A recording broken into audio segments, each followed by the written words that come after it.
Tu commences? Ouais. Okay. Bonjour, je suis pas Rémi Guérin, je suis pas le scénariste de City Hall, une série chez Ankama de manga. Bah voilà, bonjour, moi je suis pas Guillaume Lapère et je suis pas le dessinateur de City Hall chez Ankama. Ok, donc du coup City Hall, ça fait combien de temps qu'il est paru depuis Le premier est sorti en 2011. Il y a 2 ans. Ouais, Il y a 2 ans, ça va faire 2 ans. C'était mai 2000. Ah, ça va faire 3 ans cette année, non? 3 ans cette année, mai 2000. Ouais, 3 ans cette année, 3 ans cette année. Ça tombe bien. Et du coup, il y a 5 tomes apparus. 5 tomes pour l'instant, le 6e étant programmé en novembre et le dernier en mai 2015. Disons que c'est mai dernier, Il y a 4 2015. tomes, c'est 4 tomes pour le, Et 4 tomes Pour le second cycle. D'accord. Et vous voyez un troisième cycle? A priori non, parce que l'histoire touche vraiment à sa fin, qu'elle était conçue comme ça au départ. Après, on n'enlève pas la possibilité de faire du spin-off, tu vois, ou de développer des personnages sur des tomes là. Mais la série en elle-même va vraiment, enfin l'enquête, parce que c'est une enquête policière, va vraiment toucher à sa fin au 7e. Ça va être compliqué de rebondir après. D'accord. Et du coup, vous pensez introduire de nouveaux personnages? Encore? Je crois qu'on a fait le tour là. Là, dans le 5e, on a introduit une douzaine de nouveaux personnages. Parce que j'ai pas encore lu le 5e. Alors voilà, dans le 5e, je me suis arrêté au 4e. Dans le 5e, il y a une douzaine de nouveaux personnages, tu verras, dont des très importants. Donc en introduire plus après, ce serait pas intéressant parce qu'on n'aura pas le temps de les développer. Donc non, on s'arrêtera, on va dire, aux 12 nouveaux qui sont arrivés, qui viennent de rejoindre l'équipe, ce qui est déjà pas mal. D'accord. Et donc en 2016, ils sont aussi volumineux que les autres. Parce que c'est vrai que c'est un manga quand même de texte. Ah, tu veux dire en quantité de texte? En quantité de texte. Ouais, j'en ai peur. Ouais. Non, il y aura, dans le tome 6, il y a beaucoup de scènes d'action. On sera peut-être un peu plus shonen dans l'esprit, tu vois, un peu plus action. Mais malgré tout, oui, je suis définitivement un scénariste qui écrit beaucoup de textes. Après, moi j'ai été élevé à Death Note, donc du coup, Voilà, je pense que de toute façon, ça se voit totalement dans le dessin et dans le contexte. Voilà. C'est un compliment. Hein. Oui, bien sûr. On va faire ça, que ça ressemble au schtroumpf. Ouais, c'est ça, c'est sûr. Oui. Pour un manga, c'est sûr. Après, c'est vrai que pour un manga français, c'est vrai que au niveau du design, on s'approche plus d'un vrai manga. Ouais. C'est très gentil. Ah, c'est très sympa, merci beaucoup. Alors, franchement, On voit, moi ce qui m'a intéressé, c'est qu'on voit vraiment le côté japonais, mais à l'européenne en fait. Ouais, c'est ça. Et c'est ça, non mais c'est vachement intéressant, ça donne un côté graphique nouveau. Et justement, moi j'ai bien aimé ça. En fait, il y a un mix qui est intéressant parce que Guillaume est un grand lecteur de manga, il en lit énormément, puis il rêvait d'en faire depuis longtemps. Et je pense qu'il a digéré énormément d'influence. Du coup, il a trouvé son propre style à lui, mais malgré tout, il a sa culture européenne. Et moi, le scénario que je lui fournis n'est pas du tout japonais, puisque je suis pas un lecteur de manga. Donc du coup, je sais qu'il essaye de faire une mise en scène qui est la plus proche possible d'une rythmique manga. Et moi, je l'écris comme si j'écrivais une série américaine. Donc Ouais, du coup, c'est vrai qu'il y a un côté, t'as une espèce de mélange des gens qui, voilà. C'est bien résumé. Ah bah ok. et j'ai même vu que sur l'interview précédente, vous étiez inspiré de la Ligue des Gentlemen Extraordinaires. Ouais, en fait, c'est comme ça qu'est née la série. C'est exactement comme ça. Ouais, j'ai eu envie de faire ma propre ligue de gentlemen extraordinaires. Sauf que je voulais pas de personnages fictifs dedans, je voulais des personnages réels, et puis c'est comme ça que c'est arrivé. C'est vrai que ça fait un peu Expandables, quoi. Ouais, Expandables mais avec des écrivains, quoi. Voilà. Surtout. Voilà, c'est ça. Et c'est ça. Expandables de la littérature, c'est pas mal comme punchline, ça. Hein. Et au niveau des character design, il y a des personnages inspirés ou c'est vraiment imaginé? Le premier truc que je fais à chaque fois qu'il y a un nouveau personnage, je vais sur Google Images et je regarde le vrai écrivain ou la vraie écrivaine. Je sais pas si je dis écrivaine. Si, ça passe. Et très souvent, c'est pas gagné. D'accord. Faut regarder Marie Shelley surtout. Ouais, Si vous voulez bien dormir, faut pas regarder Marie C'est Shelley. pas un personnage de manga, c'est pas possible. Voilà. Il faut quand même que je les esthétise un petit peu. Après, c'est tous des beaux gosses. Bon, c'est assumé. Ils ont tous la mèche folle. T'es très inspiré quand même, il y a un manga qui t'a beaucoup inspiré, non? Oui, Obata, c'est mon maître absolu. Ce type m'a montré la voie pour dessiner, quoi. C'est mon Lao Tzu à moi, les mangas. Et sinon, par rapport à l'exposition, qu'est-ce qui vous intéresse dans ces genres de conventions? Qu'est-ce qui vous attire? C'est là qu'on a notre public. Ouais, rencontrer nos lecteurs en fait, c'est vraiment le plus intéressant. Ouais. Et les voir et discuter avec eux, leur faire un dessin. Vous allez être relativement très accessible, je trouve. C'est vrai. Ouais. Bah, on essaie en fait, vraiment le moment où on prend le plus de plaisir, c'est quand on discute avec les gens, qu'on se rend compte qu'on les a touchés, que ce qu'on a écrit ou dessiné. Tu dis toucher les gens. Quand on a écrit ou dessiné tout seul chez nous, finalement, ça a servi à quelque chose parce que on a su voilà, toucher quelqu'un, je suis désolé, tu m'embêtes avec ce mot toucher là. Mais ouais, et puis les rencontrer, voir que les gens font la queue pour discuter avec toi, ouais, c'est vraiment le truc le plus sympa, c'est le plus plaisant. Ouais. C'est vrai que nous, en fait, on avait fait un dossier à la radio, en fait, sur notre émission, sur City Hall. Ouais. Et franchement, ça avait emballé pas mal de personnes, rien qu'avec le dossier. Ça j'ai écouté. Hein. Voilà, oui, c'est toi. C'était pas gagné hein, quand tu as commencé ta chronique. Je sentais que les autres chroniqueurs ils étaient ouais, bon, machin. Mais au fur et à mesure que tu expliquais le truc et tout. Ouais, j'essaie de bien prendre la marche. Vous avez écouté les Oui, j'ai écouté, bien sûr. Il m'a envoyé le lien. D'accord. Déjà, on voit un peu l'esprit d'émission. C'est ça. Et à la fin, c'était ah ouais, effectivement, ça a l'air pas mal et tout. C'est vrai que même nous, en tant qu'animateurs, en fait, je veux dire, moi, quand j'étais là en tant qu'animateur, c'est vrai que même nous, on a emballé, quoi. Même nous, on s'est Merci, c'est super gentil. C'est vrai que ces trucs. Et au niveau des ventes du manga, il y a beaucoup de ventes ou Bah écoute, oui. Cumulé, on est à 150 000. On a plus de 50 000 au cumulé. Ah, quand même. Le plus haut score, c'est le premier, faut être honnête. Hein. C'est normal. Ouais, de 16-17. Il a 16-17 000 le premier. Donc oui, c'est très bien. L'objectif, encore une fois, il est pas tant... C'est vraiment toucher un maximum de gens en se disant l'histoire, on l'a pas écrite pour nous. Enfin si, on s'est fait plaisir évidemment. Et d'ailleurs, on a mis tout ce qu'on aimait dedans. Mais voilà, c'est... Et avec les petits réponses, Mala, Doc... Ouais, il y en a plein. Et le petit bonus qu'on a eu dans le 4 avec les Visiteurs du futur. Visiteurs du futur, ouais. c'est ça. Vous êtes redondant ou Alors non, malheureusement c'est un extrait du crossover Visiteurs du futur City Hall qui se trouve dans la saison 3 du Visiteur du futur. Donc si tu veux le lire en entier, il faut que tu achètes la saison 3 du Visiteur du futur, mais l'histoire complète existe. C'est 20 pages et c'est d'une portée dramatique mon gars. Ah oui, là j'ai gros niveau. Gros niveau. Voilà, les deux philosophes sont encore en train de plancher sur le sujet. Disons que j'espère que dans 200 ans, quand les archéologues fouilleront, c'est pas ce qu'ils trouveront en premier, parce qu'ils vont se poser des questions. Quoi.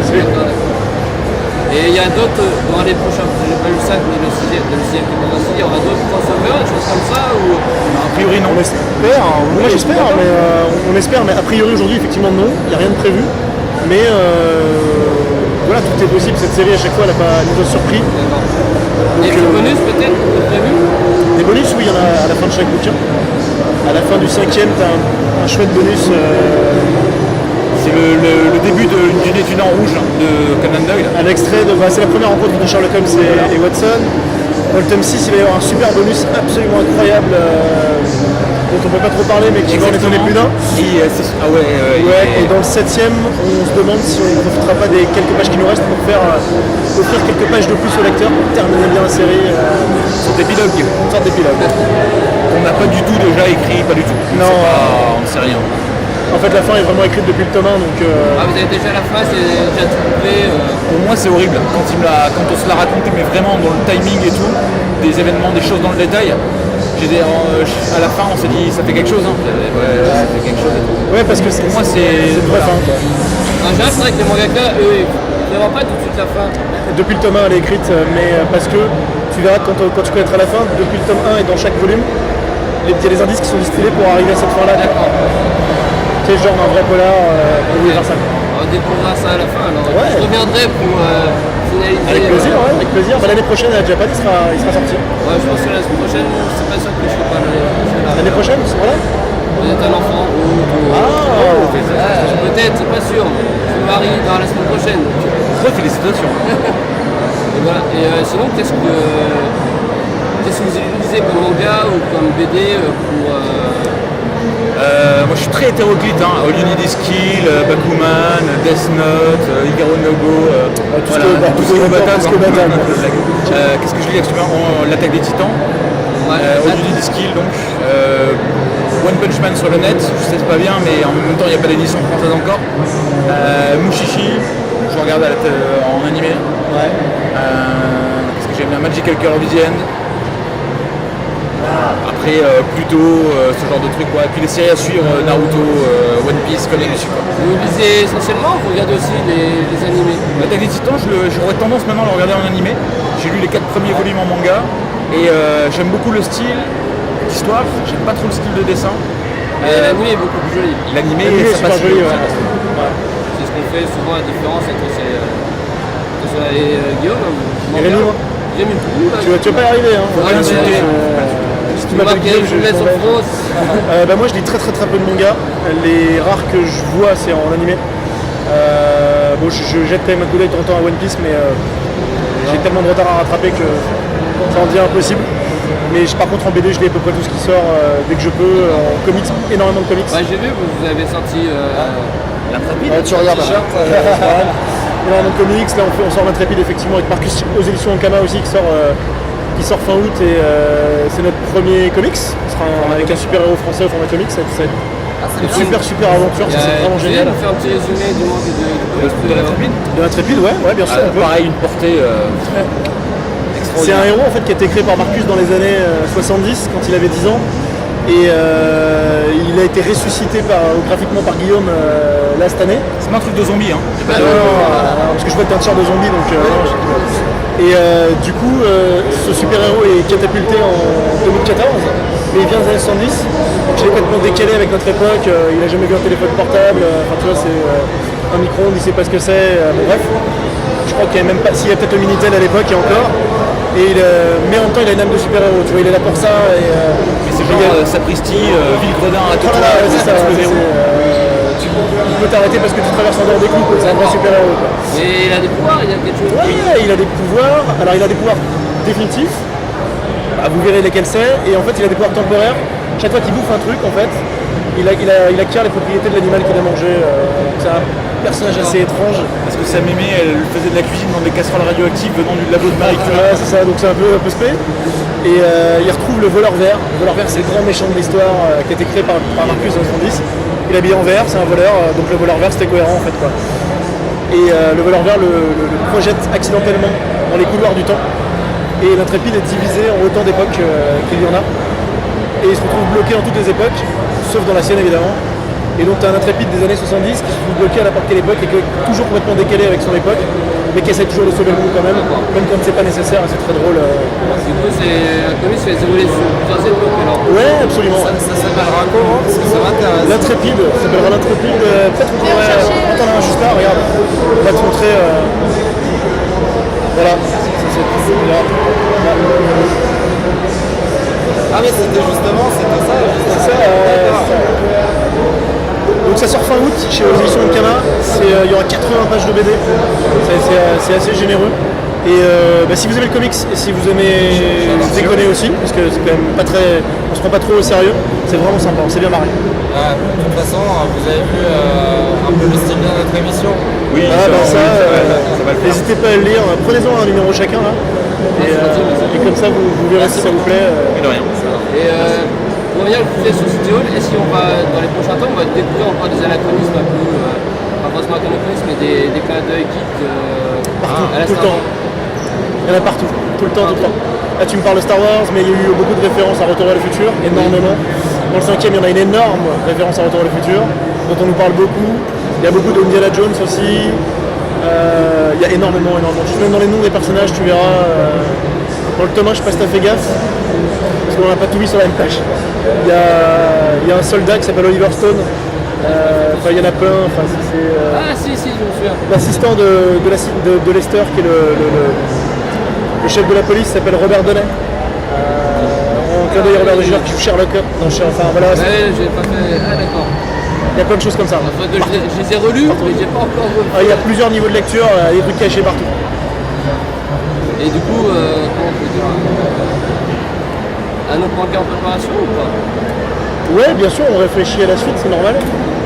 Pour l'instant, on n'est pas en préparation. On se demande ce qu'on va faire. On a plusieurs idées. Un truc qu'on aurait vraiment envie de faire aujourd'hui, c'est un seinen. Tu vois, un truc vraiment plus adulte, un vrai thriller. Moi, c'est de là que je viens au départ. Et un truc qui est moins, en tout cas au moins temporaire, et moins geek que City Hall peut l'être. Plus sérieux, mais avec une vraie intrigue, un vrai polar aussi, bien ficelé et tout. Après, je trouve quand même. Ouais, je suis en train de bosser là-dessus, ouais. Je trouve que City Hall, malgré tout, n'est pas forcément toujours accessible à tout le public, parce qu'il y a une lecture quand même rigoureuse et plusieurs lectures, donc du coup c'est vrai que c'est déjà presque un seinen, presque encore une fois. C'est un shonen app. Voilà. Ouais, c'est ça. Si ça avait pas le côté fun, humour, machin, ça aurait été un seinen. Oui, Si on avait été très sérieux, ouais, ça aurait pu être un seinen. Après, ça n'a peut-être pas marché de la même manière. Ouais, mais nous on avait envie de démarrer là. Je sais pas, hein, parce que nous on a grandi. Je veux dire, je suis encore One Piece et Naruto, mais j'ai plus 15 ans, il faut pas se leurrer, il faut être honnête avec nous. Voilà, on a besoin de trucs qui soient un peu plus. Donc on est encore là et on achète encore des mangas. Oui, Il n'y a pas de problème. Et quand vous êtes dans l'expo, là, quand vous avez du temps libre, vous faites quoi? On n'a pas beaucoup de temps libre, mais on achète des trucs sinon. Comme des geeks que nous sommes. D'ailleurs, vous avez vu un stand avec des super t-shirts de comics par là-bas. Là. Ouais. Les t-shirts, ils sont magnifiques. Ah, il faut qu'on retourne voir. C'est lequel Un grand stand avec plein de t-shirts, ça va jusqu'en haut, c'est Le truc où j'avais le sac hier, C'est la bonne cam, c'est pas super. Bon, je vais vous laisser, il faut que j'y aille les gars. avec un t-shirt Batman que j'ai repéré, 17 € et tout. Ah merde, il faut que j'aille voir là, je l'ai pas vu celui-là. Vous faites pas de